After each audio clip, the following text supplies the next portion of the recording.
오늘 하나님 말씀 사사기 3장 12절에서부터 22절. 사사기 말씀 3장 12절에서 22절 말씀. 우리 한 목소리로 12절부터 22절 같이 읽습니다. 시작. 이스라엘 자손이 또 여호와의 목전에 악을 행하니라. 이스라엘 자손이 여호와의 목전에 악을 행함으로 여호와께서 모압 왕 에글론을 강성하게 하사 그들을 대적하게 하시매 에글론이 암몬과 아말렉 자손들을 모아가지고 와서 이스라엘을 쳐서 종려나무 성읍을 점령한지라. 이에 이스라엘 자손이 모압 왕 에글론을 18해 동안 섬기니라. 이스라엘 자손이 여호와께 부르짖음에 여호와께서 그들을 위하여 한 구원자를 세우셨으니 그는 곧 베냐민 사람 게라의 아들 왼손잡이 에훗이라. 이스라엘 자손이 그를 통하여 모압 왕 에글론에게 공물을 바칠 때에 에훗이 길이가 한 규빗 되는 좌우에 날선 칼을 만들어 그의 오른쪽 허벅지 옷 속에 차고 공물을 모압 왕 에글론에게 바쳤는데 에글론은 매우 비둔한 자였더라.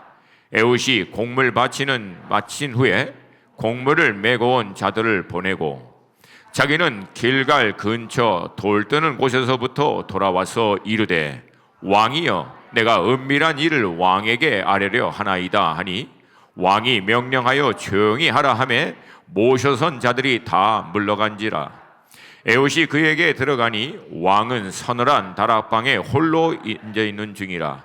에훗이 이르되 내가 하나님의 명령을 받들어 왕에게 아랄 일이 있나이다 하매 왕이 그의 좌석에서 일어나니 에훗이 왼손을 뻗쳐 그의 오른쪽 허벅지 위에서 칼을 빼어 왕의 몸을 찌르매 칼자루도 나를 따라 들어가서 그 끝이 등 뒤까지 나갔고 그가 칼을 그의 몸에서 빼내지 아니하였으므로 기름이 칼날에 엉겼더라. 아멘. 우리나라 말에 시대가 영웅을 만든다라고 하는 말이 있습니다. 평범하고 일상적일 때는 나올 수 없는 출중한 인물들이 오히려 극심한 고난, 위기를 통해서 일어난다는 것입니다. 여러분, 이 뜻은 쉽게 얘기해서 영웅은 평범하고 쉬운 과정을 통해서 나타나지 않는다라고 하는 의미입니다. 많은 고난, 어려움 가운데서도 포기하지 않는 불굴의 의지, 싸워 헤쳐내다 보니까 어느 순간 시대가 필요한 영웅의 자리로 올라 있는 것입니다. 여러분, 우리나라 역사 가운데 가장 대표적인 그런 인물이 계십니다. 누굴까요? 우리나라의 가장 대표적인 장군 누구예요? 이순신 장군이세요. 여러분, 이순신 장군이 몇 번이고 무과에 떨어졌던 배경을 갖고 있고요. 역사 자료들을 잘 살펴보면 무예가 그렇게 출중한 분은 아니었다라고 합니다. 우리가 알고 있는 대로 시험을 보시다가 말에 떨어져서 발목이 부러졌는데 버드나무 잎을 메워서 시험을 끝냈다라고 하는 것을 보면서 우리 많은 감동을 받습니다. 물론 귀한 어마어마한 일이죠. 근데 여러분, 다른 한편으로 보면은 이 무예가 이 시험을 보는 사람이 얼마나 말을 잘 못하면 말에서 떨어졌냐는 얘기예요. 그러니까 사실은 굳이 이렇게 나쁘게 얘기하려고 하는 건 아니지만 그렇게 뛰어나고 대단한 무예를 가지고 시작을 하신 분은 아니었다라고 하는 거예요. 임진왜란이 시작하기 전에 전라도 수군 절도사라고 하는 직책에 이르기까지 여러분, 이순신 장군의 배경을 보면은 백의종군 완전히 모함받아서 다 끝내고 어떻게 보면은 유배당한 거죠. 그런 모함과 어려움 이것들을 다 통과하고 난 다음 결국 이 직책에 이르러서는 나라를 위기에서부터 구해낼 수 있는 명장으로 준비된 모습으로 그 자리에 서 있었다는 거예요. 그러니까 평범한 과정들을 통과했었으면 어쩌면 이순신이라고 하는 그 걸출한 어마어마한 하나님의 사람은, 저는 하나님의 사람이라고 봐요. 그런 사람은 그 자리에 있지 않지 않았을까. 근데 여러분, 이와는 반대로 굉장히 안타까운 부류의 사람들이 있습니다. 남부럽지 않은 배경, 그런 출신, 탁월한 역량, 어떤 그런 능력을 갖고 있음에도 불구하고 오히려 교만하여 게을리 행하다가 빛을 보지도 못하고 묻혀버리는 부류의 사람들. 다른 하나는 부족한 출신과 배경, 신체적으로나 환경적으로 있는 많은 제약과 문제와 어려움, 근데 그것 때문에 늘 원망하고 불평하다가 결국은 꽃을 피우지도 못하고 사그러져 버리는 인생들. 그러니까 한 부류는 굉장히 탁월함과 능력을 갖고 있음에도 불구하고 교만함으로 말미암아 묻혀버리고, 다른 한 부류는 자기의 부족함, 연약한 그 배경들을 늘 원망하고 불평하다가 사그라져 버리는 인생이에요. 여러분, 참 안타까운 인생이 아닐 수 없습니다. 여러분은 어떠세요? 여러분은 어느 부류에 해당하십니까? 1번? 아니면 2번? 아니면 3번? 3번이겠죠? 할렐루야? 할렐루야? 오늘 본문을 보면 베냐민 지파 출신 게라의 아들 왼손잡이 에웃이라고 하는 인물이 나옵니다. 그는 18년 동안 모압 왕 에글론을 섬기던 신음하던 나라를 구했던 인물로서 결과적으로 이스라엘에게 80년의 태평 성세를 가지고 왔던 인물입니다. 오늘은 이 에웃이라고 하는 인물을 중심으로 여러분과 같이 함께 나누면서 이 시대에 하나님이 정말 필요로 한 에웃들이 우리 수원 하나 가운데 일어날 수 있기를 주님의 이름으로 축복합니다. 축복합니다. 먼저 우리가 짚고 넘어가야 할 것은 사사기 전체의 배경과 그 핵심을 이루고 있는 메시지입니다. 도대체 어쩌다가 이스라엘 백성이 오늘 이 지경에 이르게 되었느냐라고 하는 거예요. 여러분, 이스라엘 백성이요, 가나안 땅 점령하기 전에 요당 동편에서 아모리 왕, 바산 왕 완전히 다 쓸어버렸습니다. 그리고 어마어마한 기적으로 당시 그 넘치는 요단 강물을 멈춰 세우고 건너와서 가나안 족속의 모든 왕들을 다 쓸어버렸습니다. 어마어마한 군사력과 하나님의 지지하심으로 어마어마한 성취를 이뤘던 민족입니다. 근데 여러분, 어쩌다가 이런 대단한 민족이 오늘 본문과 같은 상황에 이르게 되었는가? 본문 13절입니다. 같이 한번 13절 말씀 다시 한번 읽습니다. 시작.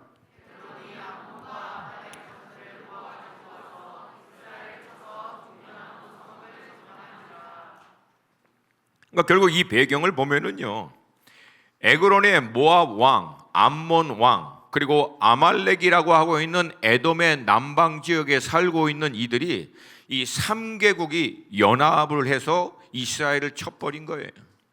그러니까 이 3개국이 연합군이 함께 이스라엘을 대적하여 일어나니까 이스라엘도 이거 해볼 재간이 없다라고 하는 거예요.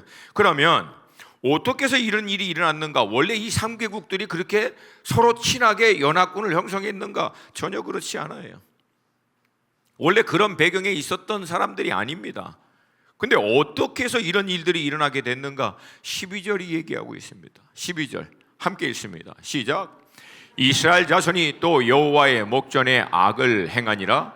이스라엘 자손이 여호와의 목전에 악을 행함으로 여호와께서 모압 왕 에글론을 강성하게 하사 그들을 대적하게 하시매. 이스라엘 자손이 여호와의 목전에 악을 행함으로 여호와께서 에글론을 강성하게 세워버린 겁니다. 그러니까 여호와 앞에 악을 행하다 보니까 없던 문제도 도저히 불가능했던 그런 어려움도 갑자기 일어나 버리는 거예요. 반대로 여호와의 목전에 은혜를 입으면 안 될 리도 될 줄로 믿습니다. 이것을 하나님의 은총, 페이버라고 얘기합니다. 남들이 볼 땐 도저히 불가능한 것 같지만 하나님의 지지하심이 있으면 그 불가능한 일도 된다는 거예요.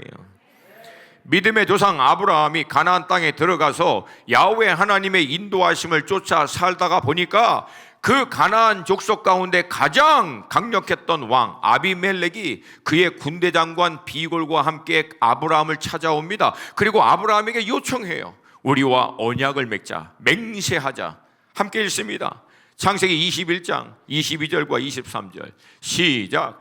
그때 아비멜렉과 그 군대 장관 비골이 아브라함에게 말하여 이르되 내가 무슨 일을 하든지 하나님이 너와 함께 계시도다.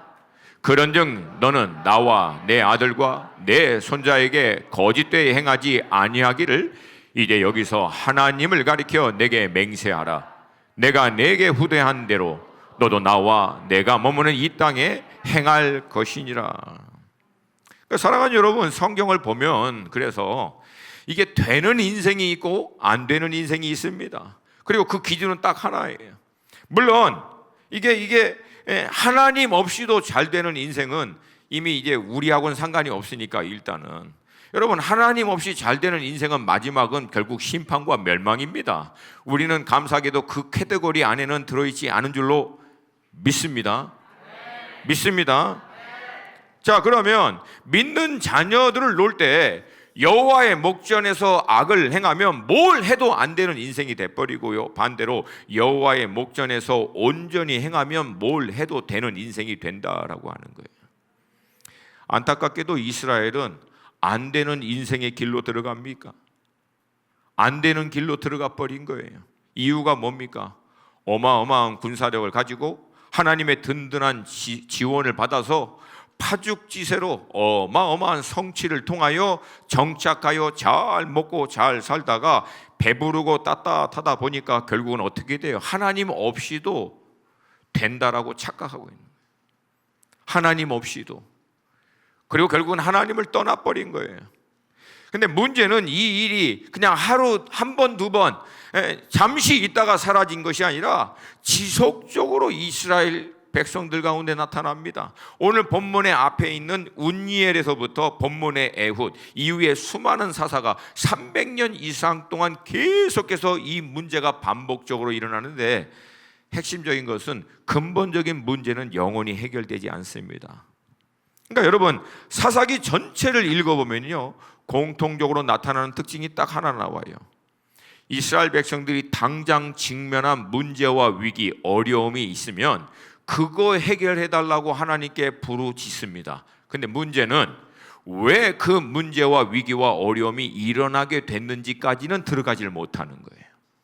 마치 여러분 몸에서 두드러기가 일어나면 약 발라서 두드러기는 치료하는데 왜 두드러기가 일어나게 되는가? 뭘 잘못 먹는가? 생활 습성이 내가 뭐 잘못됐는가? 이 본질적인 문제까지 들어가야 되는데 거기는 들어가지 못하고 눈에 보이는 문제만 잠시 해결하고 덮어버리는 거예요. 여러분, 우리도 마찬가지입니다. 우리 삶 가운데 어떤 문제와 어려움, 위기가 일어난다라고 하는 것은 단순히 그것만을 해결하는 것이 관건이 아닙니다. 왜 이런 문제가 일어났는지, 이 문제를 통해서 하나님은 지금 우리에게 뭘 말씀하시려고 하는지까지 들어가야만 그 문제의 근본적인 해결이 있는 줄로 믿습니다. 감사하게도 여러분, 이 사사기를 지나서 사무엘 시대로 들어가자 드디어 사무엘 때 이스라엘은 그들에게 남아있던 이 고질적인 문제를 다루기 시작합니다. 그게 사무엘상 7장 3절과 4절입니다.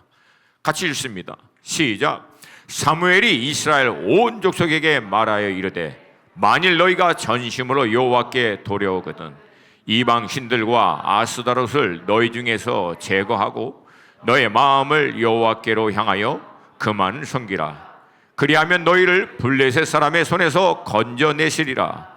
이에 이스라엘 자손이 바알과 아스다롯을 제거하고 여호와만 섬기니라. 제거하고 돌아오는 것을 회개라고 얘기합니다. 여러분, 회개의 정의는 간단합니다. 지금 내가 행한 이것이 여호와 하나님 앞에 죄인 것을 인정하고 그 죄를 고백하며 예수의 보혈로 깨끗하게 사함을 받는 것. 근데 여기까지가 회개가 완성된 게 아니에요. 그리고 나서는 그 죄로부터 돌아설 것을 결정해야 합니다. 돌아서는 게 회개입니다. 아멘입니까? 그리고 돌아오고 난 다음에 거기서 멈추지 않아요.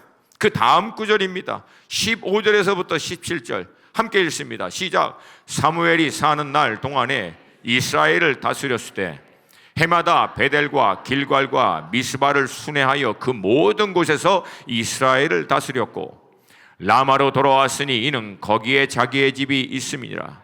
거기서도 이스라엘을 다스렸으며 또 거기에 여호와를 위하여 제단을 쌓았더라. 그러니까 이스라엘 백성들로 하여금 그 우상에서부터 돌이켜 여호와 하나님께로부터 돌아오게 하고 난 다음 사무엘은요 베델, 길가, 미스바를 순회하면서 하나님의 진리의 말씀을 그들에게 가르치면서 하나님의 말씀에, 하나님 그분에게 계속 꽂혀 있을 수 있도록 반복했다는 거예요. 반복한 거예요. 그걸 통해서 다시금 돌아가지 않도록. 여러분, 죄로 돌아가지 않는 유일한 길은 하나님께 꽂혀 있어야 됩니다. 하나님께 꽂혀 있어야 돼요. 죄로 돌아가지 않는 유일한 길은 하나님의 말씀에 꽂혀 있어야 돼요. 기도를 통하여 영이신 하나님께 꽂혀 있어야 돼요. 예배를 통하여 하나님의 임재 가운데 꽂혀 있어야 돼요. 꽂혀 있지 않으면 필경은 돌아갑니다. 어쩔 수 없어요. 이게 영적인 원리입니다. 이 중심을 지속적으로 함으로 말미암아 그들은 그들의 삶 가운데 실제적으로 역사하시는 하나님을 도우시고 일을 행하시는 하나님을 경험하고 그 하나님을 향해서 에베네셀, 온 몸으로 경험하고 난 다음 그 경험을 통하여 확인한 자신들의 하나님에 대한 이름을 선포합니다. 에베네셀. 사무엘상 7장 12절 말씀 함께 읽습니다. 사무엘이 돌을 취하여 미스바와 센 사이에 세워 이르되 여호와께서 여기까지 우리를 도우셨다 하고 그 이름을 에베네셀이라 하니라. 여러분, 이거와는 반대로 이스라엘이 사사기로 들어가게 된 결정적인 이유를 다음 구절에서 이렇게 기록하고 있습니다. 사사기 2장 10절 함께 읽습니다. 시작. 그 세대의 사람도 다 조상들에게 돌아갔고 그 후에 일어난 다른 세대는 여호와를 알지 못하며 여호와께서 이스라엘을 위하여 행하신 일도 알지 못하였더라. 근데 여러분, 여기서 질문을 해봐야 돼요. 정말 알지 못했나? 근데 정말 알지 못했으면 어떻게 오늘 본문에서 여호와의 이름을 부르짖을 수 있지? 여호와를 모르는데 어떻게 고난 가운데 여호와의 이름은 또 부를 수 있었는가? 여기서 여호와를 알지 못한다라고 하는 의미가 무엇이냐는 거예요. 에베네셀, 자신들이 실제적으로 경험하여 체득함으로 확증할 수 있는 하나님으로는 몰랐다는 거예요. 단순히 종교적으로, 이론적으로, 머리로, 형식으로 아는 것, 이걸 성경에서는 아는 거라고 얘기하지 않는다는 거예요. 결국은 자신의 삶을 통해서 경험한 하나님, 그래서 삶을 통하여 경험함으로 나의 하나님, 내 하나님, 우리 공동체의 하나님, 우리 공동체 가운데 살아 역사하신 하나님, 그 증거로 말미암아 확증하는 것, 이걸 성경에서는 아는 거라고 합니다. 여러분, 이게 없으니까 한 세대가 지나자 그냥 다 무너져 버리는 거예요. 그래서 여러분, 신앙에서 제일 중요한 게 이겁니다. 여러분, 신앙은 이론이 아닙니다. 머리에 인포메이션 남아있고 있는 게 아니에요. 결국은 신앙의 핵심은 체득하는 거예요. 체득하는 거예요. 몸으로 경험해서 하나님을 인격적으로 영적으로 아는 거예요. 할렐루야, 할렐루야. 여러분, 이 믿음의 이 아는 이 삶이 우리 삶 가운데 돌파될 수 있기를 주님의 이름으로 축복합니다. 여러분, 결국 이거 놓쳐버리니까 저들은 곧바로 하나님을 잊어버리는 거예요. 하나님하고 상관없는 삶을 살아버리는 겁니다. 그리고 그 배경에서 결국은 하나님은 모압 왕 에글론을 통해서 이스라엘로 하여금 그들이 놓쳤던 하나님과 상관없이 산 그들의 삶을 돌이키도록 하기 위해서 결국은 그들을 고난과 환난 가운데 두시고, 그제서야 그들은 다시금 기억하는 거예요. 하나님의 이름을. 그리고 부르짖기 시작한 거예요. 이 부르짖음을 들으시고 하나님이 그들 가운데 구원자를 세우셨는데 바로 베냐민 사람 게라의 아들 왼손잡이 에훗입니다. 여러분, 우리가 가장 먼저 잘 알아야 될 것은 이스라엘의 12지파 가운데 가장 작은, 어떻게 보면 연약한 지파는 베냐민 지파입니다. 그리고 그 베냐민 지파 가운데 특별히 하나님은 왼손잡이라고 하는, 히브리어 원문을 보면 이게 왼손이 익숙해서 왼손잡이가 된 게 아니라 오른손을 쓰지 못하는 자의 의미입니다. 그러니까 오른손을 못 쓰니까 당연히 왼손을 써야겠죠. 그러니까 이 말씀을 배경으로 살펴보면은 이게 선천적이든 후천적이든 결국 이 에웃이라고 하는 사람은 가장 작은 베냐민 지파 가운데 더구나 오른손을 쓰지 못하는, 근데 여러분 더 뭐라고 할까요? 정말 어처구니 없는 게 뭔지 압니까? 베냐민이라고 하는 지파의 이름이 오른손의 아들들이란 뜻이에요. 그러니까 오른손의 아들이라고 하는 이름을, 그런 닉네임, 별명을 얻을 만큼 베냐민 지파는 오른손을 쓰는데 탁월한 민족이었다는, 족속이었다는 거예요. 근데 하나님은 오른손을 탁월하게 쓰는 오른손의 아들들 가운데 누구를 택합니까? 왼손잡이를 택하는 거예요. 만약에 이게 선천적이면 하나님의 저주를 받은 거예요. 그게 보편적인 당시 사람들의 이해입니다. 저주를 받아서 오른손이 불구로, 아니면 다른 신체 부위가 불구로 태어나는 거예요. 이게 후천적이면 하나님이 지지하지 않는 인생, 그러니까 그런 어려움과 위기를 당한 거죠. 그러니까 더 이상 뭐 설명할 필요가 없는 거예요. 그러니까 안 되는 인생처럼 사실은 에웃이 보였다라고 하는 거예요. 근데 여러분, 이 안 되는 인생이 오늘 본문을 보면은 놀라운 하나님의 장수가 되어 쓰임 받습니다. 사랑하는 여러분, 저는 이러한 대목을 보면은요, 하나님이 우리에게 주시고자 하시는 메시지가 너무나 분명합니다. 하나님은 우리의 출신, 우리의 배경, 우리의 신체적인 조건, 외적인 연약함, 뭐 어떠함에 의해서 제한받지 않는 하나님이심을 믿습니다. 다시 한번, 우리의 어떠함이 하나님을 제한할 수 없음을 믿습니다. 오히려 성경은 우리의 연약함이 하나님의 능력을 나타내는 통로가 될 것이고, 우리의 미련함이 오히려 하나님의 지혜를 나타내는 통로가 된다라고 얘기합니다. 그래서 역설이라 그래요. 역설, 다른 말로 하면 반전. 약할 때 강하게 되는, 할렐루야.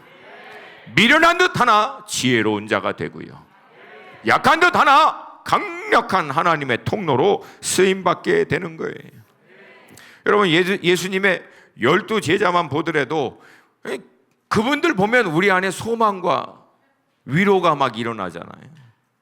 그들 중에 어느 출신 중에서 뭐 배경이나 뭐 능력이 탁월한 사람들 없어요. 여러분, 대부분 어부들이었고요, 그 중에 어떤 사람은 세리장, 지금으로 얘기하면 해결사. 해결사가 이게 뭔지를 잘 모르는, 굉장히 이렇게 그 아름다운 환경에서 자라신 분에게 뭐 잠시 설명해 드리면, 누군가 돈을 지불해야 되는데 잠시 까먹어요. 그러면 이 사람들이 가서 기억나도록 도와주는 분들, 돈을 지불해야 될 것을 기억나게 해주시는 분들, 이분들이 해결사입니다. 어떤 분들은 열심당, 젤랏, 누구예요? 칼 차고 다니는 거예요. 이런 빌어먹을 놈의 세상, 이건 확 뒤집어 봐야 돼 하고 막 그 앙금과 함께 칼 치고 다니는 자. 어떤 사람은 뭐 하시는 분이신지도 모릅니다. 바돌로메. 지금까지도 그분은 뭐 하시다가 주님 부르심을 받았는지 아무도 몰라요. 아무도. 물론 그렇다고 해서 하나님이 굉장히 탁월한 배경과 외적인 조건을 갖고 있는 그런 사람은 사용하지 않느냐? 그렇지도 않아요. 사도 바울, 놀라운 사람입니다. 그 다음에 마가, 누가복음을 썼던 누가, 의사였어요. 헬라에서 어마어마한 교육을 받았던 인텔입니다. 지금으로 얘기하면 그런 사람도 하나님 앞에 쓰임 받는 거예요. 그러니까 여러분, 결론은 뭐라는 거예요? 하나님은 누구나 사용할 수 있다. 할렐루야. 똑똑하고 지혜로우면 똑똑하고 지혜로운 대로, 미련하고 부족하면 미련하고 부족한 대로, 그러나 하나님 앞에 자신을 구별하여 내어드리기만 하면 하나님은 사용하실 줄로 믿습니다. 그리고 그들을 통하여 또한 한 몸을 이루어 함께 하나님의 나라를 이룰 수 있는 형제로, 가족으로 또 묶어주시는 줄로 믿습니다. 여러분, 우리 고 목사님 같은 경우는 두 번째 케이스, 저 같은 경우에는 첫 번째 케이스. 근데 이런 완전히 다른 부류가 결국은 한 몸을 이루어 함께 하나님의 나라를 하나님 나라를 위해서 쓰임 받는 거예요. 아멘입니까? 아멘입니까? 그러니까 결국 결론은 하나님은 제한받지 않으신다. 우리 어떠함이 하나님의 능력에 제한을 줄 수 없다. 그러므로 여러분, 우리가 해야 될 것은 간단합니다.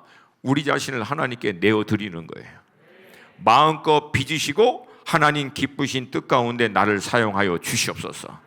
그러면 하나님은 하나님의 완전하신 그분의 뜻에 따라 우리를 놀랍게 사용하실 줄로 믿습니다. 자, 그러면 여기서 가장 먼저 좀 주목해서 보고 싶은 것은 에훗은 어떻게 자신의 연약함을 극복하고 난세 가운데 나라를 구하는 장수가 되었는가? 쉽게 얘기해서 핸디캡입니다. 어떻게 자신의 핸디캡, 다른 사람은 이 핸디캡 때문에 결국은 늘 무너지고 결국 안 된다라고 자포자기하는 이것을 해결할 수 있었을까? 여러분 함께 좀 생각해 보게 돼요. 어떻게 이 에훗은 오른손을 못 쓰는 상태에서 결국은 왼손을 그렇게 쓰는 사람이 됐는가? 근데 여러분 이거는 상식을 따라가서 질문하고 점검해 보면 그냥 나옵니다. 여러분 오른손 못 쓰면 어떻게 하면 돼요? 그럼 왼손 쓰면 돼. 왼손 쓰는 게 불편하면 어떻게 하면 돼? 그렇죠? 오른손 쓰면 돼. 자, 그러면 왼손 쓰는 게 새롭게 시작하다 보니까 익숙하지가 않아. 그럼 어떻게 하면 돼? 익숙해질 때까지 계속 쓰면 돼. 너무 어려워요? 여러분 상식이에요. 그냥 익숙하지 않으면 어떻게 하면 된다?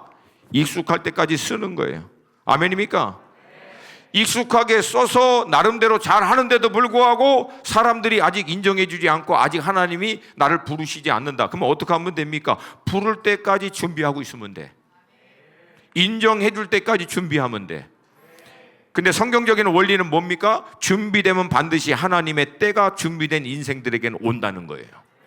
준비된 자들에게는 하나님의 때가 온다는 거예요. 준비가 하나님의 때를 여는 열쇠입니다. 그러므로 청년 여러분 준비하시길 도전드립니다. 우리 형님과 누님들도 준비하시길 도전드립니다. 하나님은 모든 세대 가운데 하나님의 경륜을 이루는 통로로 쓰시길 원하시기 때문에 머리가 허한 우리 형님 누님들도 아직까지 이 땅 가운데 살고 계시는 줄로 믿습니다. 그걸 하나님 안에서 발견하고 준비하여 하나님의 때를 쫓아 헌신할 때 하나님의 놀라운 역사가 일어날 줄로 믿습니다. 저는요 많은 청년들 가운데 특별히 신앙이 좀 열심이다라고 하는 청년들 가운데 마치 게으름을 하나님의 은혜의 방편으로 삼는 친구들을 좀 경계합니다. 그러니까 마치 하나님이 은혜로 결국은 역사하시고 내 인생은 하나님이 주권적으로 계획하시고 인도하실 것이기 때문에 그냥 가만히 있는 것 같아요. 가만히 있는 것 같아요. 근데 여러분 승리는 여호와 하나님께, 인생의 모든 주권은 하나님께 있음에도 불구하고 하나님이 우리에게 요청한 것은 그 싸울 날을 위해서 마병을 예비하고 우리 인생을 통해서 하나님이 우리를 사용하도록 준비하고 있으라고 하는 것은 성경적인 요청입니다. 아멘입니까? 아멘입니까?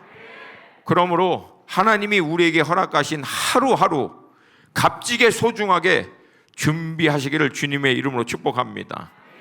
자, 그러면 에훗은 도대체 어떻게 연습했으면 왼손으로 칼을 사용하는 것이 익숙하게 되었고, 이게 여러분 익숙하다 못해 나중에는 어떻게 됩니까? 여러분 본문을 잘 보면 에훗이 칼을 어디다 차고 간 거예요?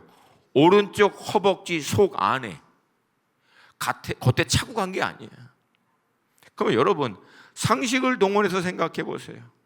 왼손으로 오른쪽 허벅지 속 안에다가 찬 것을 단순간에 빼내서 그것을 찔러서 한 치의 오차도 없이 결국 그 칼로 단번에 제압하려고 하면 얼마나 무한반복을 했겠습니까?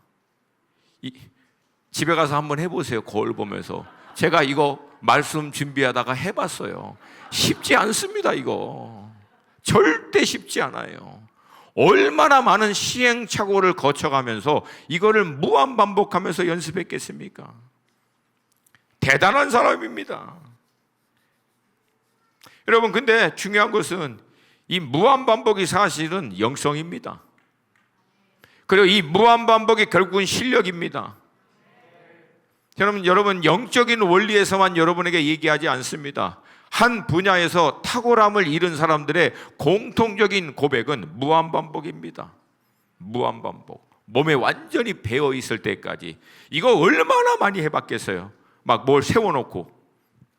근데 여러분, 이런 류의 사람들이요, 사사기 20장 뒤편에도 또 나옵니다. 사사기 20장 15절에서 16절 같이 읽습니다.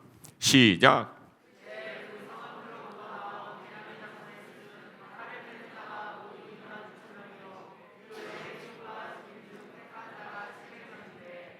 이 모든 백성 중에서 택한 700명은 다 왼손잡이라.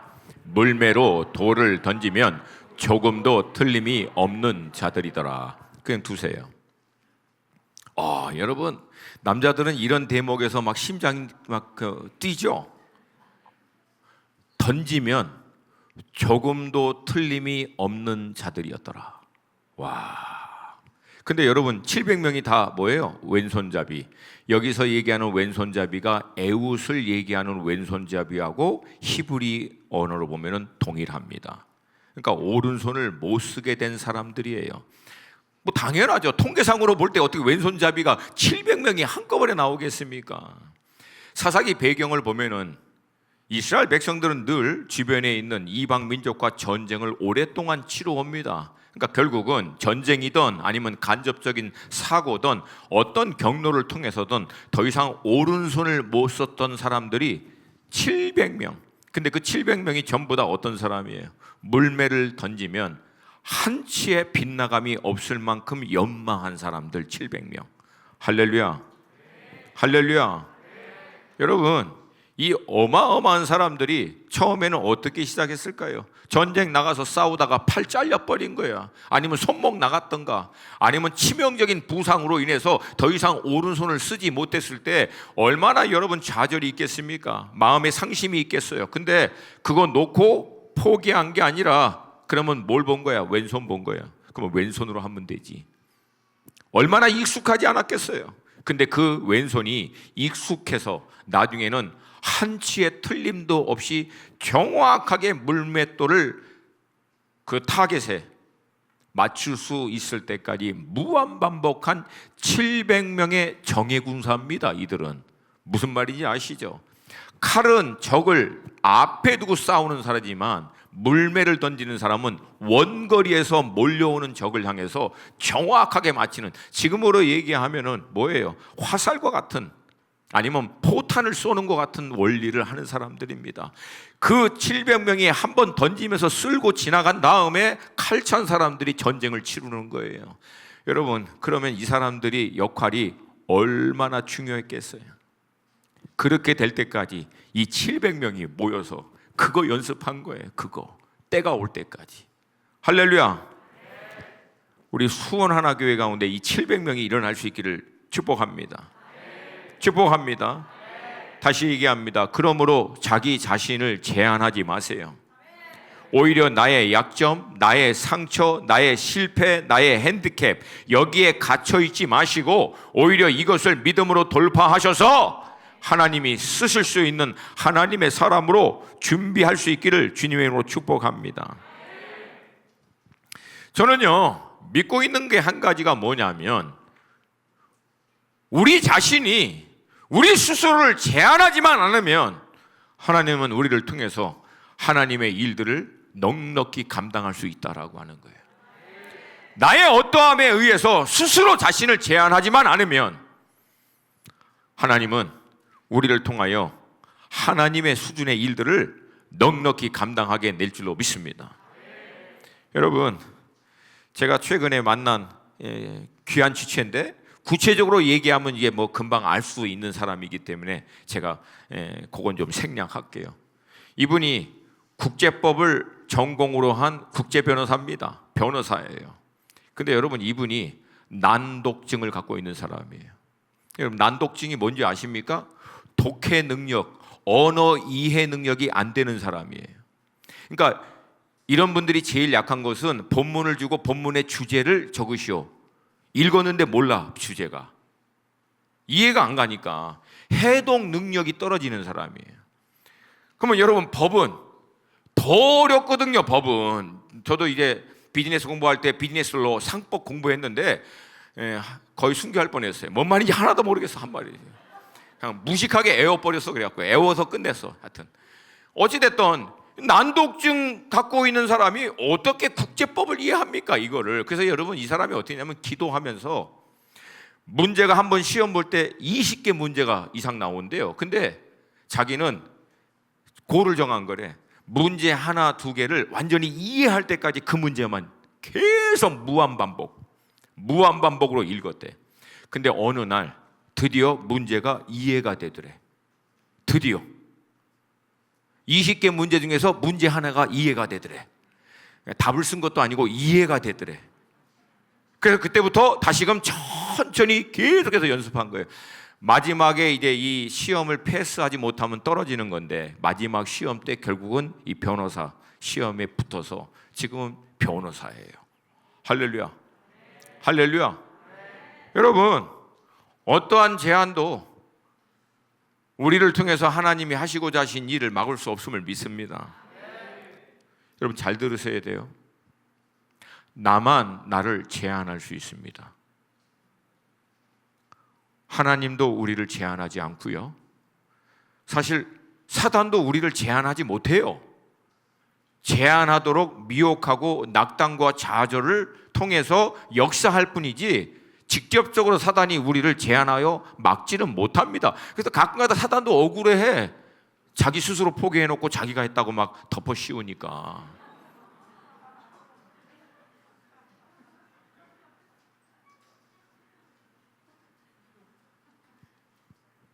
이 시간 여러분 믿음으로 좀 선포했으면 좋겠어요.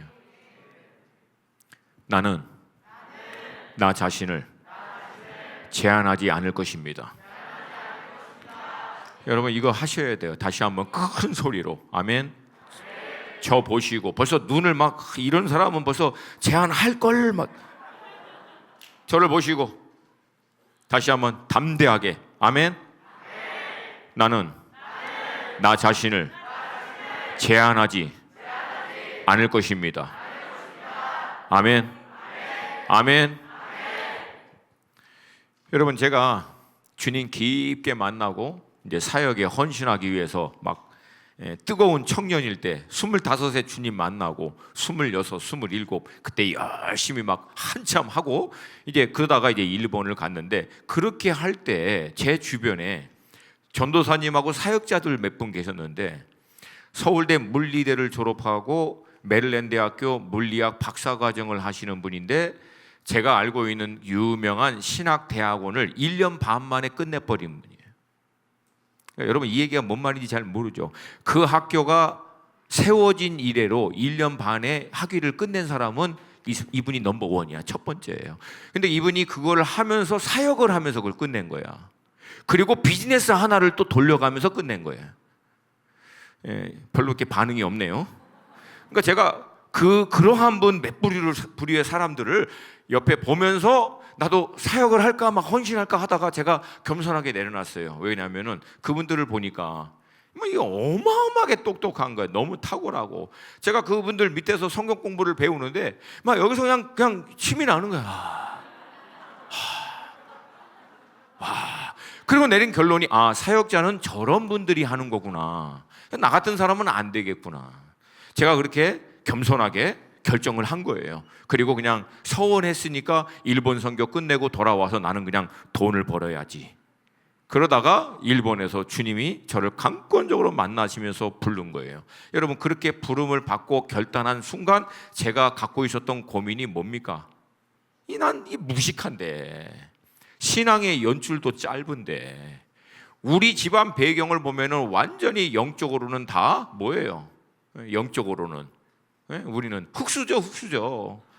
사돈의 8촌 중에서 누구 하나 크리스찬 믿는 사람 한 명이라도 걸칠 수가 있는데 우리는 아무리 씻어받아도 교회 다니는 사람이 없는 거예요. 전부 다 무당, 다 절 다니고 막 시주하고 막 절 지어주시고 전보로 다니고 그런 분들만 즐비하지. 그러니까 여러분 얼마나 이게 마음에 힘든지 모르겠어요. 근데 제가 그때 앞에다 딱 적어놓은 게 있잖아요. 늦게 된 자가 먼저 된다. 늦게 된 자가 먼저 된다. 이거 제가 제 책상 앞에 딱 붙여놓은 거예요. 그리고 나서 믿음으로 선포한 거예요. 그때부터 하나님 저를 부르셨으면 부르신 하나님께서 저를 책임지시고 준비하실 줄로 믿습니다. 하나님께서 저를 부르신 게 맞다면 하나님이 저를 통해서 하나님의 일을 행하실 줄로 믿습니다. 여러분, 그때부터 제가 선포한 거예요. 선포한 거예요. 된다고 선포한 거예요. 할 수 있다고 선포한 거예요. 주님 안에서는 모든 것이 가능합니다. 주님 안에서는 모든 것이 가능합니다. 끊임없이 선피면서 그때 하여튼 조심스럽긴 하지만 하루에 조금씩 자면서 눈 부릅뜨면서 그냥 말씀 연구하고 준비하고 기도하고 이렇게 하면서 거의 한 15년 20년을 산 것 같아요. 그러던 어느 날 제가 저 자신을 딱 보는데 박사들 한 50명 앉혀놓고 가르치고 있는 거예요. 가르치면서 박사들을 향해서 왜 이렇게 무식하냐, 왜 이걸 못 알아들어, 그러고 있더라고요. 할렐루야. 제한받지 않는 하나님을 찬양합니다. 할렐루야. 하나님은 제한받지 않으십니다. 제한받지 않으십니다. 제한받지 않으십니다. 오히려 나의 실패가 하나님의 능력의 통로가 될 줄로 믿습니다. 내가 숨기고 싶은 나의 그 연약함이 오히려 하나님의 능력을 나타내는 통로가 될 줄로 믿습니다. 여러분의 연약함, 우울증, 과거의 어떤 실패, 남들보다 떨어지는 지적인 능력, 신체적인 조건, 학벌, 배경, 어느 것 하나도 하나님을 제한하지 못합니다. 오히려 하나님은 그들을 통해서 하나님의 능력과 지혜와 하나님의 권능을 나타내시기를 기뻐하시는 분이신 줄로 믿습니다.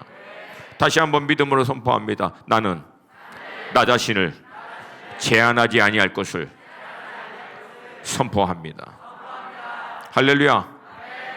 여러분, 그렇게 준비한 에훗이 모압 왕 에글론에게 공물을 바치는 어느 날 하나님으로부터 사인을 받습니다. 28절에 보면은 여호와께서 너희의 원수들인 모압을 너희의 손에 넘겨주셨느니라 라고 담대하게 선포한 배경은 하나님께서 이제 드디어 에훗을 통해서 모압 왕을 쳐서 이스라엘을 해방시키고자 하는 뜻을 에훗에게 얘기하는 거예요. 자, 결국은 이 하나님의 사인을 받고 공물을 바치는 그날을 D-Day로 잡고 가서 공물을 바치다가 이렇게 얘기한 거예요. 19절, 내가 은밀한 일을 왕에게 아뢰려 하나이다. 그렇게 얘기했더니 에글론이 자기의 호위무사를 다 물러버린 거예요. 그리고 20절에 내가 하나님의 명령을 받들어 왕에게 아뢰릴 일이 있나이다 말하자 에글론 왕이 자기의 좌석에서 일어나서 그 하나님의 말을 들으려고 경청하려고 자세를 딱 잡는 거예요. 근데 여러분, 이거 가만히 생각하면 말이 안 돼요. 말이. 왜? 어느 나라 왕이 자기가 식민지 삼아서 약탈하고 있는 그 나라의 리더가 왕에게 긴히 드릴 말씀이 있습니다 라고 했다고 자기 호위무사를 다 물러버리느냐는 얘기예요. 왕에게 하나님이 무슨 말씀을 하시려고 합니다. 그렇다고 그 적군인 왕의 리더에게 일어나서 경청하려고 자세를 취할 수 있느냐는 얘기예요. 여러분, 이거는 상식적으로 말이 안 됩니다. 그렇게 안 해요. 할 수 없어요. 여러분, 만약에 그냥 그렇게 했다면 결론은 딱 하나죠. 에글론이 에훗을 어마어마하게 신뢰한 거예요. 맞습니까? 신뢰 안 하는데 그렇게 했어요. 그러면 여러분, 질문할게요.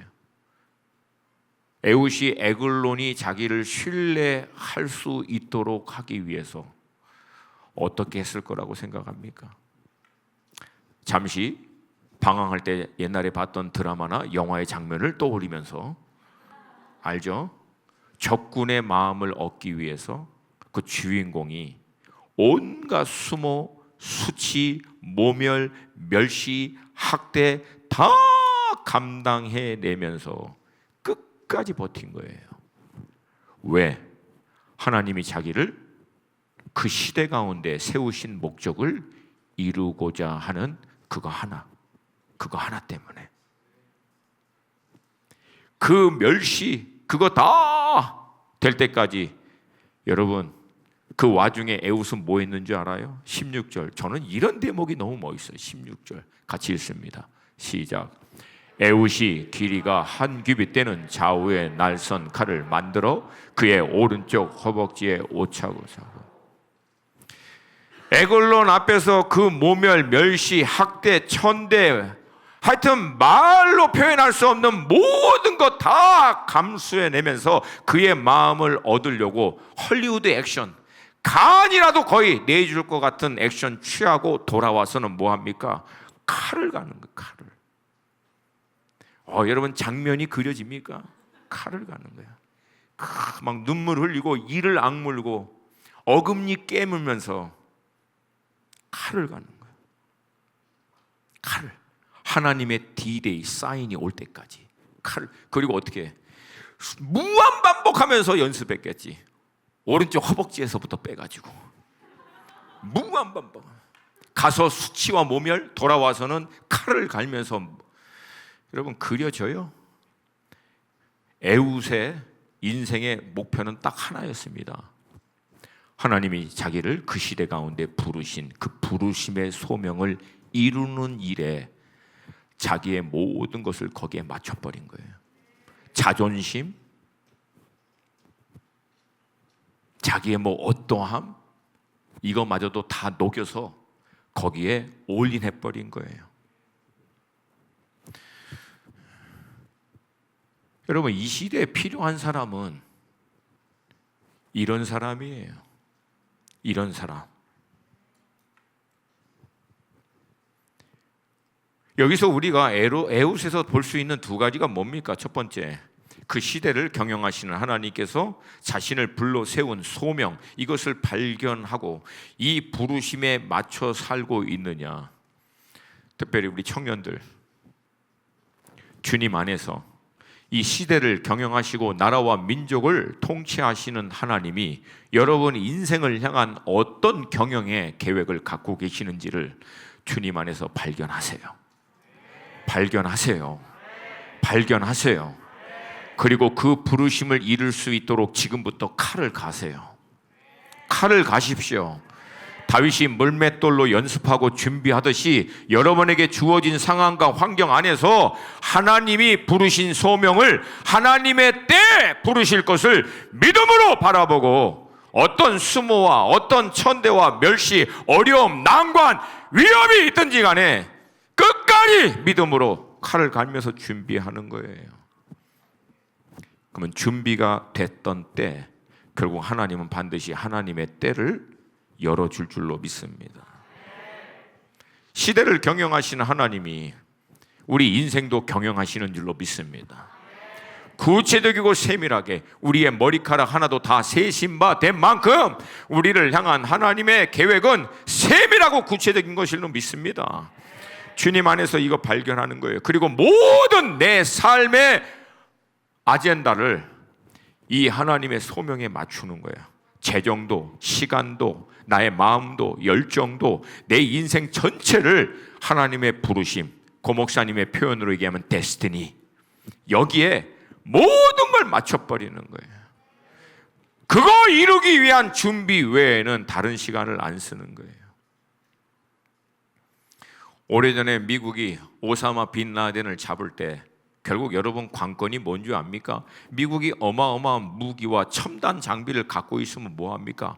정보가 없으니까 도대체 오사마 빈 라덴이 어디에 있는지를 찾아내지 못하니까 그 많은 무기, 어마어마한 장비 아무 소용이 없는 거예요. 근데 한 여자가, 그 CIA 한 여자가 지난 7년인가 8년 동안을 아무것도 안 한 거예요. 오직 오사마 빈 라덴의 로케이션, 오사마 빈 라덴이 어디에 있는지를 찾는 거에 모든 시간, 열정, 자기의 에너지 여기다 다 쏟아부은 거예요. 그래서 전략 회의를 할 때 다 뭐라고 얘기하냐면 그 똑똑한 사람들이 아마 거기 50%, 30%, maybe 70%, 80%. 이 여자가 뭐라고 얘기했냐면 그 국방부 장관 앞에 100%라고 얘기한 거예요. 딱. 국방부 장관이 놀란 거야. 너는 어떻게 그렇게 얘기할 수 있냐고. 어떻게 그렇게, How can you be sure? 어떻게 그렇게 확신할 수 있어? 그때 이 여자가 딱 한마디 한 거예요. 나는 오사만 빛나덴 잡는 거 외에는 아무것도 안 했다. 끝난 거예요. 더 이상 물어보지도 않아. 그러면서 나오면서 뭐라고 얘기냐면 참모가 저들은 굉장히 똑똑한 사람이라고. 근데 국방부 장관이 그런 거예요. 우린 다 똑똑해. 근데 우리가 필요한 사람은 아까 그 여자 같은 사람. 그거 하나에 다 걸 수 있는 사람. 그래서 나중에는 100% 확신할 수 있는 사람. 이게 하나님이 나를 부르신 부르심의 영역이야. 여기가 내가 내 인생을 걸어야 되는 부르심의 영역이야. 난 이거 하다가 죽어도 후회 없어. 이게 내가 살아야 되는 이유고 하나님이 나를 창조하시고 예수의 핏값으로 구원하신 이유가 이거야. 난 이거 하다가 끝낼 거야. 이게 여러분에게 있냐고요.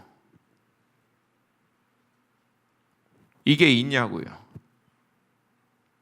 이게 있었지만 삶의 무게로 여러 가지 삶의 문제로 인해서 이것이 희미해지신 분들이 있다면 오늘 저녁 이것을 다시 한번 분명하게 확증으로 붙드시기를 주님으로 축복합니다.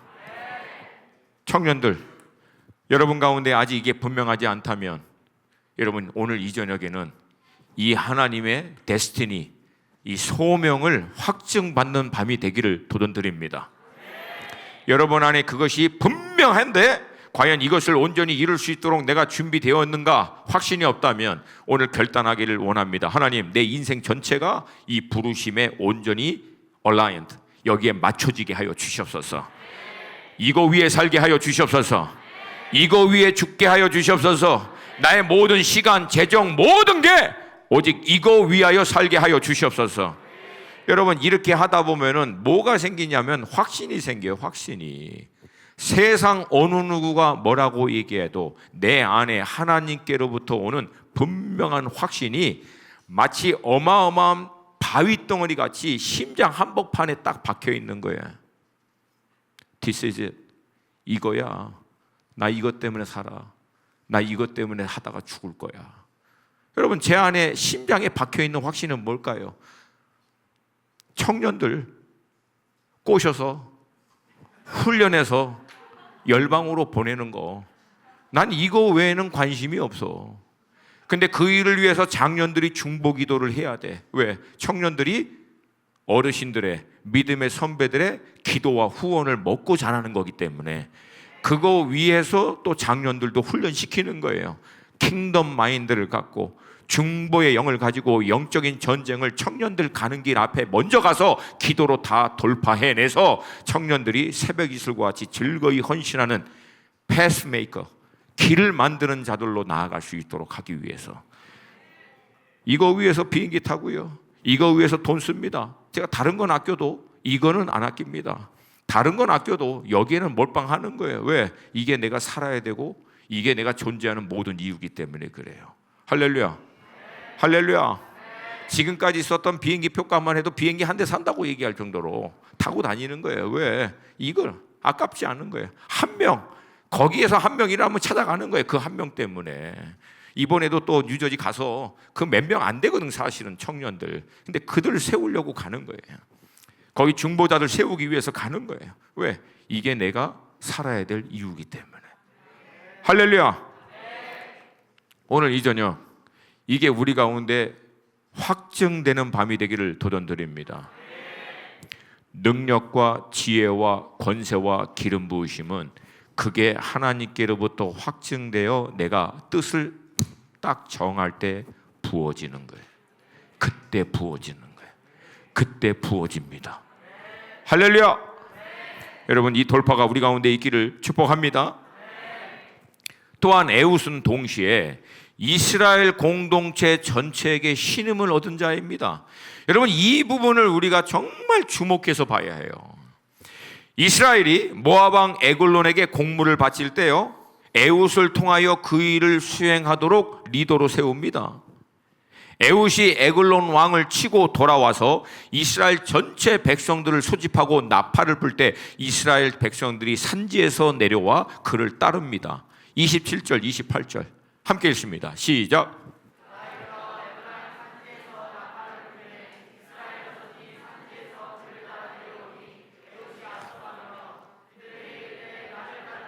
여호와께서 너희의 원수들인 모압을 너희 손에 넘겨 주셨느니라 하며 무리가 에웃을 따라 내려가 모압 맞은편 요단강 나무를 장악하여 한 사람도 건너지 못하게 하여.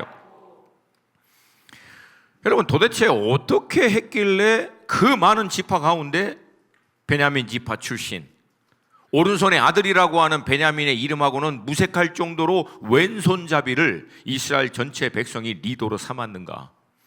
만약에 여러분 에웃이 소명 발견하고 연습해서 에글론을 척결해서 어마어마한 뜻을 이뤘다고 하더라도 나팔을 불었는데 이스라엘 백성들이 안 모여 하나님의 말씀을 선포했는데 아무도 공동체 가운데 지지를 안 해. 그러면 여러분 오늘 3장의 결론이 어떻게 됐을까요? 에훗이 모압 군대에 의해서 몰살을 당했더라. 순교하는 걸로 끝납니다. 질문은 도대체 어떻게 했길래 에훗은 소명을 발견하고 그 일을 온전히 이룰 수 있도록 철저히 준비함과 동시에 자기가 속한 공동체에게 신임을 얻어서 따라올 수 있을 만큼 한 리더가 되었는가? 왼팔을 너무 잘 써서 신기해, 왼팔 쓰는 게 너무 현란해. 아니면 성품이 너무 좋아서 제가 오른손은 불편해도 애가 성품이 좋아, 그래서 따랐을까요? 한 가지 분명한 것은 단지 실력이 좋다고 해서 성품이 그냥 훌륭하다고 해서 그를 리더로 세우지 않았을 것이라고 하는 것은 상식입니다. 그럼 무엇으로 하여금 도대체 이유가 어디 있냐니? 에훗이 어떻게 해서 이스라엘 전체를 이끌어갈 수 있는 리더가 됐지? 여러분, 이 말씀에 답이 될 수 있는 그 힌트가 되는 성경 구절이 나옵니다. 사무엘상 3장 19절에서 20절 함께 읽습니다. 시작. 사무엘이 자라매 여호와께서 그와 함께 계셔서 그의 말이 하나도 땅에 떨어지지 않게 하시니 단에서부터 브엘세바까지 온 이스라엘이 사무엘은 여호와의 선지자로 세움을 입은 줄을 알았더라. 오늘 본문하고 이 본문하고 동일한 말씀을 오늘 본문 3장 15절에서 이렇게 얘기합니다. 한 번 더 읽습니다. 시작. 이스라엘 자손이 여호와께 부르짖음에 여호와께서 그들을 위하여 한 구원자를 세우셨으니 그는 곧 베냐민 사람 게라의 아들 왼손잡이 에훗이라. 이스라엘 자손이 그를 통하여 모압 왕 에글론에게 공물을 바칠 때. 그러니까 이스라엘 백성들이 결국은 뭘 본 거예요? 이스라엘을 구원하기 위해서 하나님이 에훗을 세웠다라고 하는 것을 본 거예요. 그래서 공물을 바치는 리더로 그를 삼은 겁니다. 실력이 아니고 다른 게 아니라 하나님이 저 사람을 세웠구나, 하나님이 저 사람을 택했구나, 하나님이 저 사람하고 함께 하는구나, 이걸 봤기 때문에 결국은 이스라엘이 에훗을 인정한 거예요. 그리고 그를 따르게 됩니다. 자, 그러면 마지막 질문은 이거죠. 하나님은 왜 그 많은 사람 가운데서 에훗을 구원자로 세웠을까? 이스라엘의 그 많은 사람 가운데 왜 하나님은 이스라엘을 구원할 구원자로 에훗이라고 하는 인물을 택했을까? 에훗에게 어떤 능력, 실력? 여러분, 여기에는 성경이 얘기하고 있지 않기 때문에 우리의 말씀을 물론 근거로 한 상상력이 조금 필요합니다. 제가 오늘 본문의 말씀을 계속 묵상하면서 던진 질문이 그거예요. 왜 하나님은 에훗을 택했을까? 왜 하나님은 에훗을 택했을까? 그러면서 에훗의 입장에 한번 서본 거예요. 제가 여러분 이제 끼니 묵상할 때 힌트 가르쳐줬죠. 역사적인 기록을 기록한 말씀에서는 그 역사적인 사건 안에 등장인물 입장에서 여러분이 한번 서 있는 거예요. 본문을 토대로 그 장면을 그리시고 그 본문 안에 있는 그 인물을 여러분들이 그 자리에 한번 서보는 거예요. 따라오시죠? 이거 이해하시죠? 자, 그러면 에훗이 이제 딱 보니까 어때요? 나라는 암울하고 어두운 때입니다. 모압, 암몬, 그 다음에 에돔 연합군이 온 나라를 쑥대밭으로 만들고 한 해 농사 져서 이제 먹고 살만 할 때 모든 곡식을 다 걷어가 버리는 거예요. 나라 안을 보니까 정신 못 차리고 있는 거예요. 여호와 하나님께 돌아오지 않고 영적으로 다 무너져 가고 있는 상태예요. 나라 안팎 전체가 완전히 쑥대밭입니다. 근데 거기에다가 더 답답한 것은 자기는 그 나라 가운데 가장 연약한 지파에 오른손도 사용할 수 없는 핸디캡이야. 도무지 소망이라고 하는 것은, 가능성이라고 하는 것은 아무리 눈을 씻고 찾아볼래야 찾아볼 수 없는 상황이에요. 어디 하나 무엇을 어떻게 기대해 볼 수 없는 막막한 이 상황이 에훗의 현실입니다. 여러분, 이때 에훗이 뭘 했을까요? 이때 에훗이 어떻게 했을까요? 소망이라고 하는 것은 찾아볼 수 없는 때, 자기 스스로도 아무 가능성이 없다라고 하는 그때, 제가 믿기로는 에훗은 딱 한 가지 한 거예요. 전심을, 그 마음을 하나님께 꽂은 거예요. 하나님께 꽂은 거예요. 하나님 아니면 대안이 없구나. 여러분, 역대하 16장 9절 함께 읽습니다. 시작.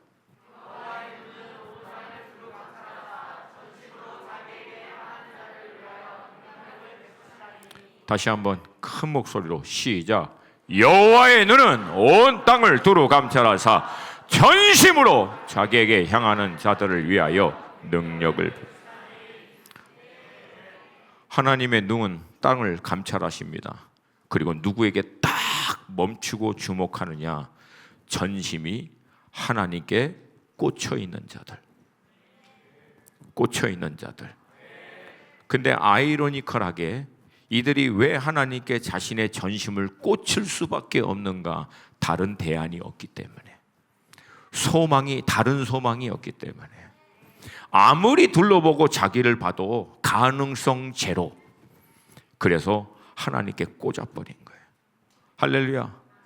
여러분, 이런 인물이 또 나옵니다. 사도행전 13장 22절 함께 읽습니다. 시작. 내가 이새의 아들 다윗을 만나니 내 마음에 맞는 사람이라 내 뜻을 다 이루리라. 여기서 마음에 합하다 영문으로 man after my heart, 하나님의 마음을 뒤쫓다, 하나님의 마음만 쫓아가다, 그 뜻이에요. 여러분, 하나님이 찾는 사람은 딱 하나입니다.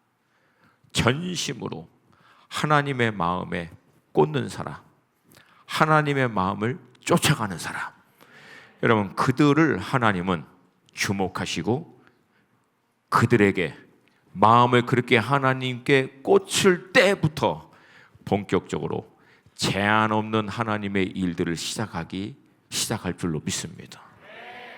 여러분, 에훗을 하나님이 세우신 이유는 딱 하나예요. 소망 제로에서 하나님께 꽂아버린 거예요. 그래서 여러분, 신앙의 시작은 내 자신에게는 아무 기댈 게 없다라고 하는 결론이 났을 때 드디어 예수 그리스도의 복음을 통해서 하나님께 꽂는 거예요. 할렐루야. 그때부터 제한받지 않는 하나님의 영적인 작업들이, 수술이 우리를 통해서 그 제한받지 않는 하나님의 놀라운 일에 쓰임받을 수 있는 하나님의 사람으로 우리를 만들어가기 시작하는 거예요. 여러분, 오히려 자기에게 소망이 있고 가능성이 있고 뭔가 아직도 뭔가 남아있다라고 생각하는 사람은 하나님의 작업, 하나님의 다루시고 준비시키는 과정을 못 견뎌 합니다. 잘 들으세요. 아직도 내게 뭔 가능성이 있다라고 믿는 사람은 그 인생을 향한 하나님의 계획 가운데로 인도하기 위하여 하나님이 만지시고 빚어가시는 과정을 못 견뎌해요. 그래서 하나님은 가능성 제로일 때까지 내버려둬요. 대표적인 인물이 누굽니까? 모세. 40년 동안 애굽에서 어마어마한 실력과 능력, 이 배움을 통해서 뭔가 자기 백성을 위해서 할 수 있다라고 충만한 교만했을 때는 하나님 모세 부르지 않습니다. 결국 40년 광야에서 자기가 갖고 있는 거 다 빼버리고 이제는 장인어른 집에서 얹혀서 장인어른 양 키우면서 살고 있는, 비참할 때까지 떨어진 그때 비로소 하나님은 모세에게 찾아옵니다. 이제부터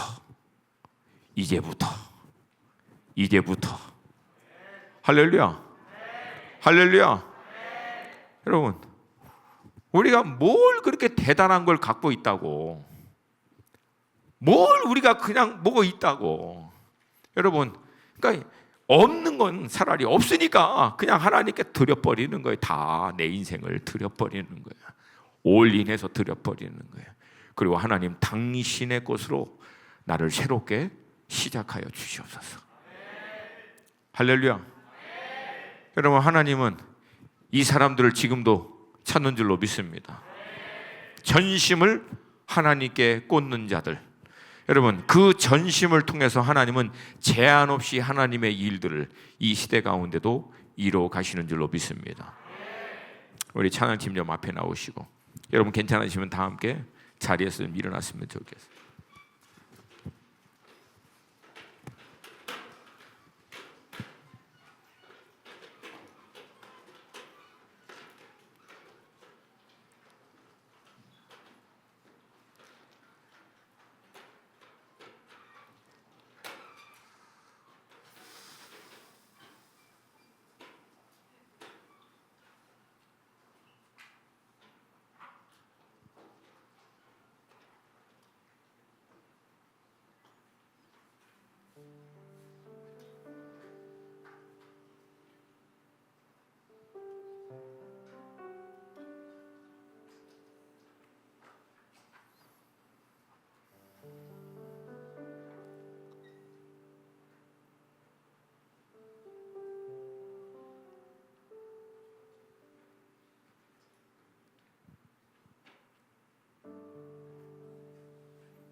다윗이 사울 왕을 피하여 굴에 갇혀서 도저히 살아남을 수 있는 가능성 제로,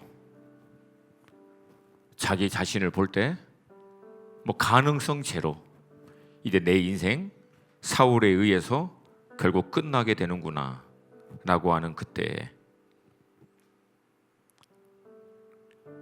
바로 그때 다윗은요 딱 한 가지 합니다. 하나님이여, 내 마음이 확정되었고 내 마음이 확정되었사오니 내가 노래하고 내가 찬송하리이다. 가능성 제로일 때 그 마음을 확정한 거예요. 하나님께 딱 꽂기로, 하나님께 딱 꽂기로. 하나님이 유일한 대안이시다. 결국 하나님이 내 인생의 대안이시다. 여러분, 그렇게 딱 꽂고 난 다음 바로 이어지는 8절에서 이렇게 얘기합니다. 내 영광아 깰지어다, 비파야 수금아 깰지어다.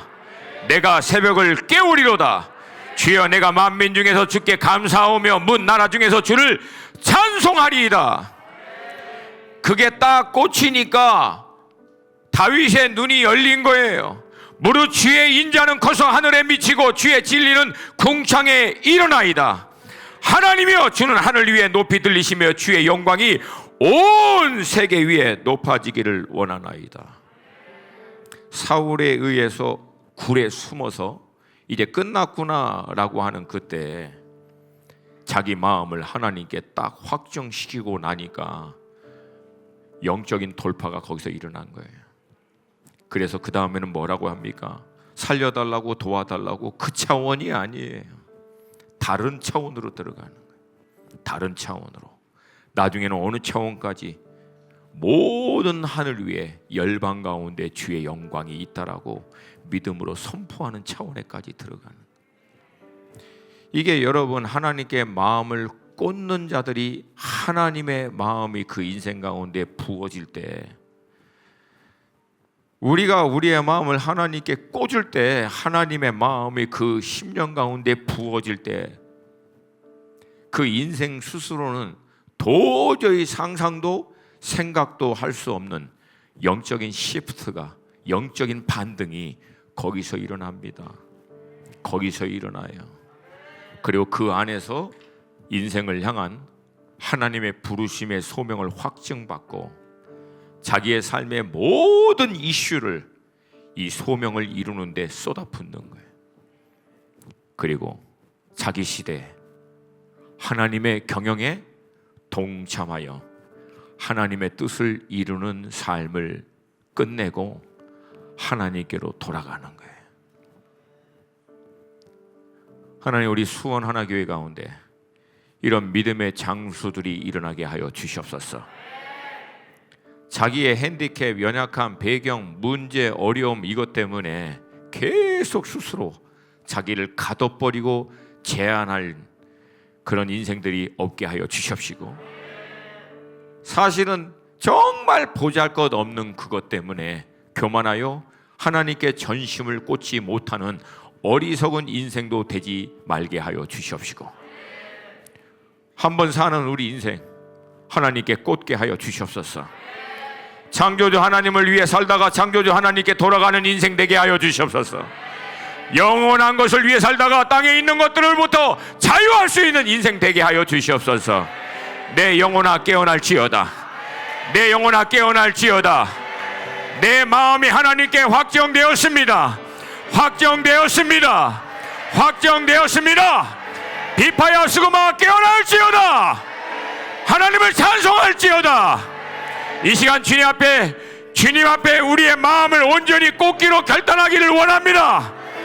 주님 앞에 우리의 인생을 걸기를 원합니다. 하나님, 내 인생의 유일한 대안은 하나님이십니다. 내 인생의 유일한 돌파구는 하나님이십니다. 오셔서 내 삶을 주장하여 주시옵소서.